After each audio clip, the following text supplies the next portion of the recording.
with the red gum forest, we've always had access to those areas, and now that national parks are managing them, I think we should still have access to be able to undertake our cultural and traditional use of those areas. I'd just like to be able to go to these places like out in the bush where I can like set up a camp, I can fish.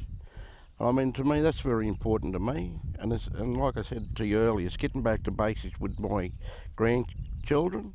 Well, it's totally changed since I was a kid, this river. You could actually see the bottom of it, because in the winter time we used to, when I was a kid, we'd walk along and lift up logs, and we'd be able to get a feed of lobsters, the Murray crayfish. That's how clear the water was. It's hard to say, it's hard to explain, not say, explain. When you can walk out in the scrub and you hear the birds and they almost deafen you, you could hardly think. And the day you walk out in the scrub and there's virtually nothing. They like to go out camping and fishing, and they'll do a little bit of hunting, which is now not permitted on national parks. But I think that some of those things like collecting traditional plants and hunting and living a hunting and gathering lifestyle within those areas can be negotiated between national parks and Aboriginal communities. Some sort of recognition that we have the right to go there. Spelled out in known terms that we have the right to go there, to visit any lands that we traditionally visited long ago.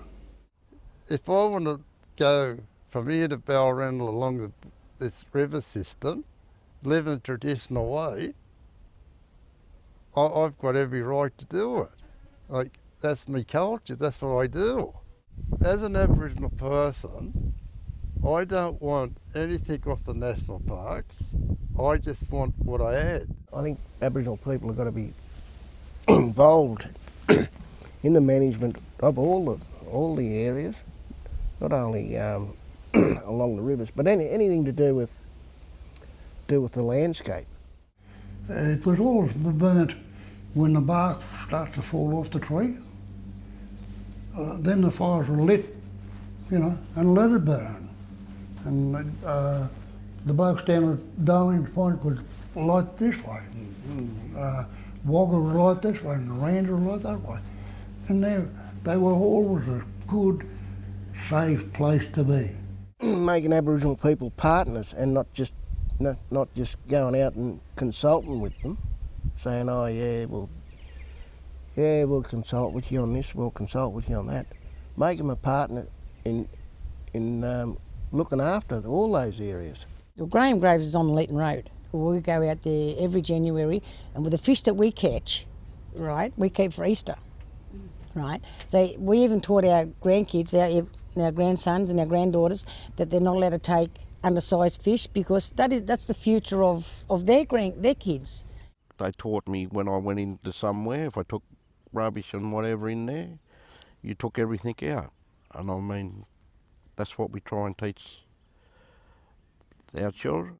By exchanging knowledge, yep, with government departments, they could train up our young ones with the technical side of things, and the elders could pass on their traditional knowledge. Where we go camping out at Graham's Grave, it is utter disgrace that some of them young kids get out there and party and throw everything. We're teaching our kids, we're taking garbage bags and taking the rubbish away, and they're just leaving the rubbish everywhere, which is wrong. You got to protect your water, the water and the rivers and the beaches and that, because in the end you'll have nothing. They are employing a lot more Aboriginal people within the management of parks and reserves, which is a good thing. But the partnership has to keep going.